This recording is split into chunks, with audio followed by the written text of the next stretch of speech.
Okay guys, welcome to the workshop.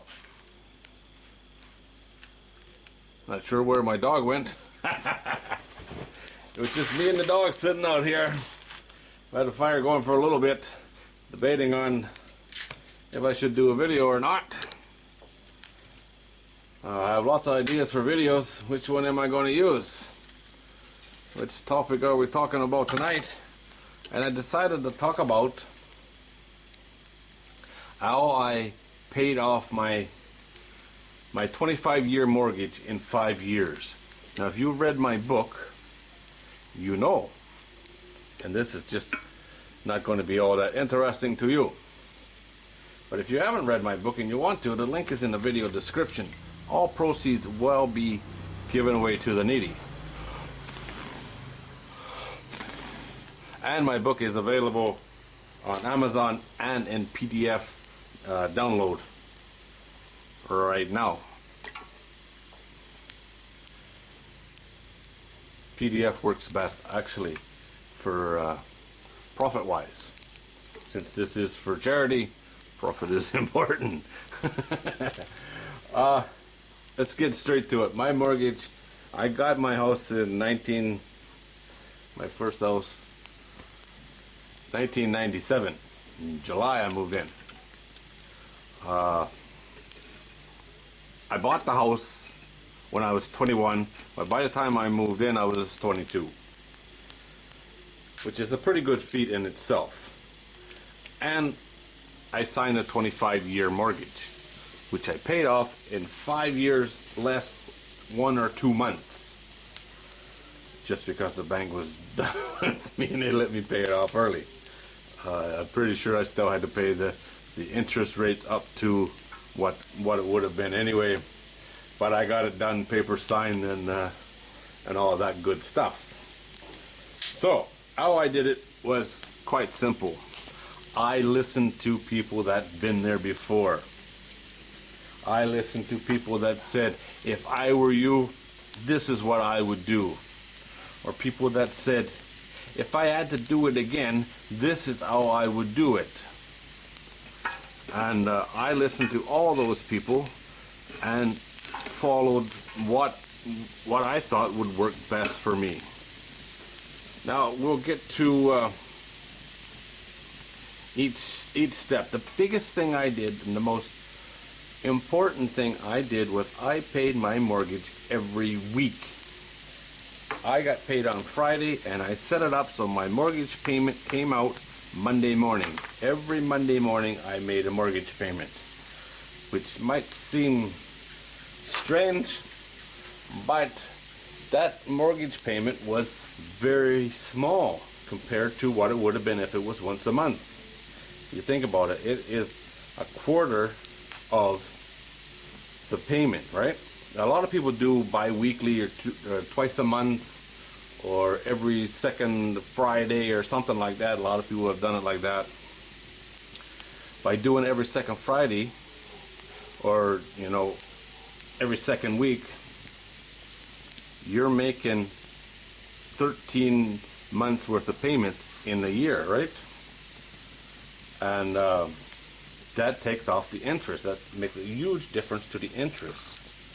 What I did was every week. So every week my money was bringing that in game down. Less interest, right? If you pay it off quicker, less interest rates. Interest rates is what kills you.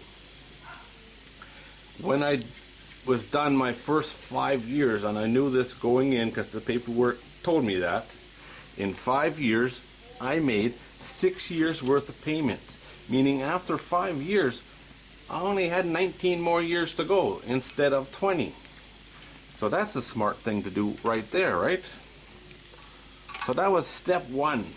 I made a lot of small payments instead of one big monthly payment. And you know, that makes a big difference. Number two, and I don't know if this works in every country or not, because everywhere is going to have different rules.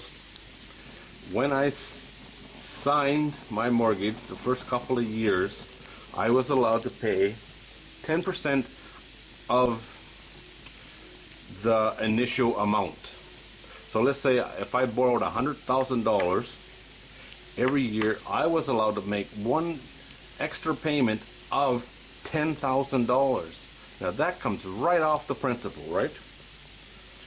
That's huge.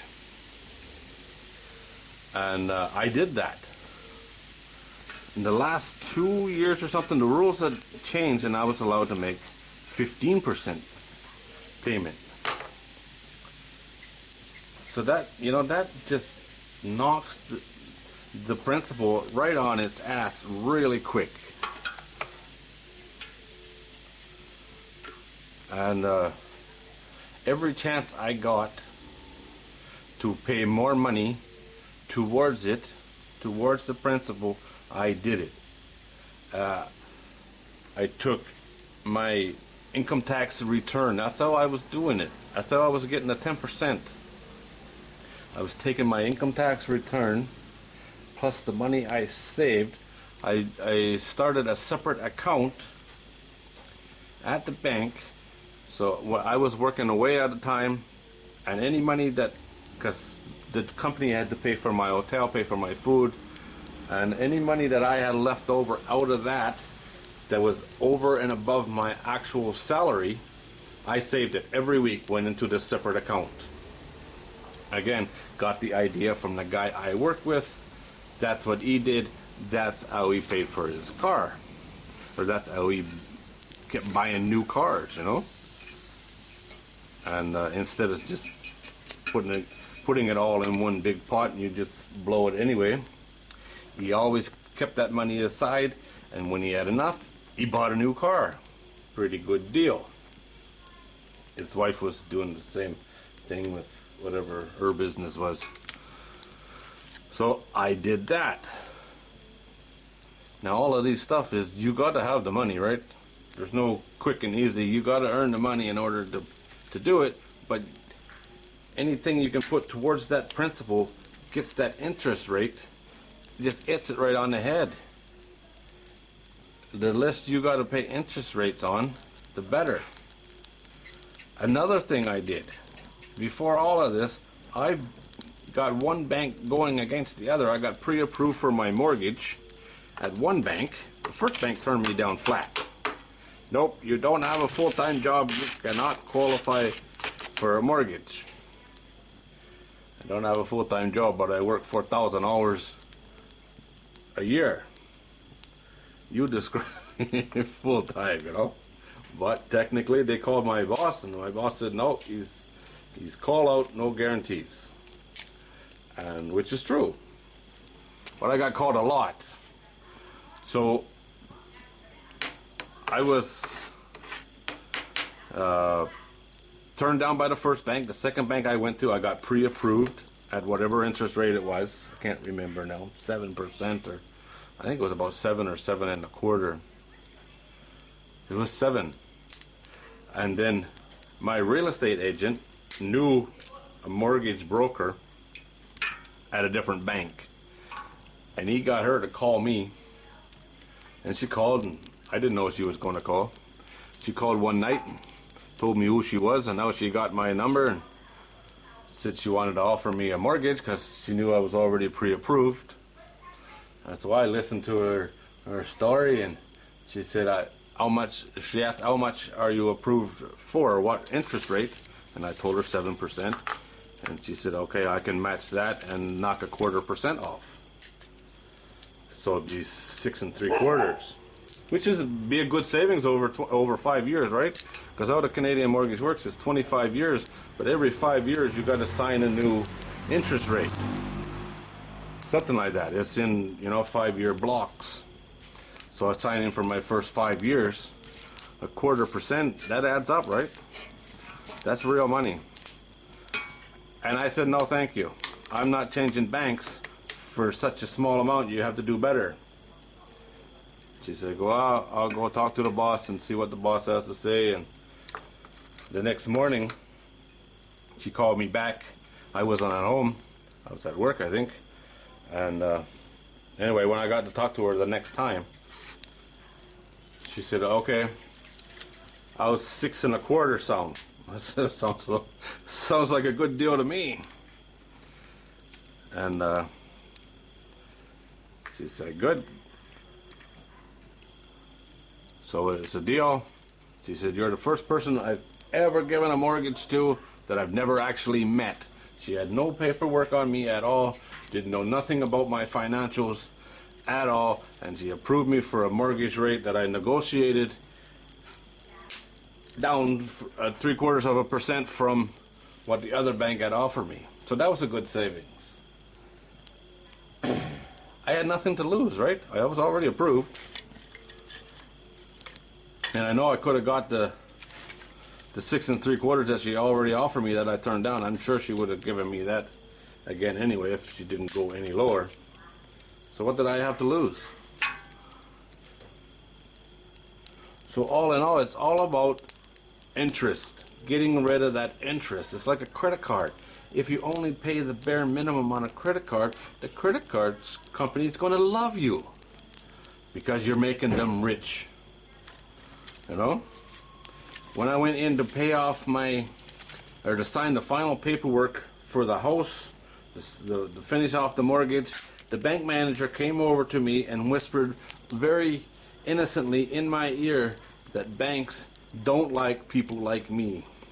So I looked at her and said pretty much as loud as I could, people like me don't very much like banks either. And she walked away. She was not impressed. Because I just paid off a 25-year mortgage in 5 years. Not many people do that. And there's a lot of hard work went into that, but a lot of smart decisions went into that. I killed the interest by paying weekly. I killed the interest by putting one bank against the other and getting the best possible rate that I could get. I killed the interest by making my 10% payment every year on the anniversary date that I signed it, which was all legal, all available, and very few people take advantage of it. Even if you only put in another $1,000 once a year, it comes off the principal, and for the next 24 years, you're not paying interest on that $1,000. You see what I mean? It's smart. You just got to come up with the money, and I did that by, well, 1, working a lot, and 2, smart savings, income tax returns, and the savings from what everybody else was spending on beer all during the week. I saved and put into a separate account so I couldn't spend it. Even if I wanted to, it was in a separate account, no ATM on it, hard to get. Not impossible, but hard to get. And every Friday after the end of the week, I'd figure out how much money I had saved out of my allotted amount for the week, and I transferred it over to the other account. Done. Alright guys, that's how I did it. All my tricks and tips for how I retired at 40 is in my book. You should read it. All money made through that book will be donated to someone in need here in Thailand.